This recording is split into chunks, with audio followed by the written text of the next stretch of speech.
অনুপম, তুই কোথায়? একটু এদিকে আয় তো। মা আমাকে ডেকেছো? কি হয়েছে মা?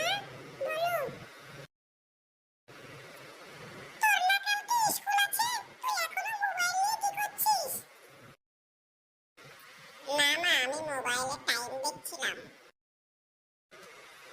আচ্ছা ঠিক আছে, যাও এখন পড়তে বসো। হ্যাঁ মা, আমি এক্ষুনি যাচ্ছি।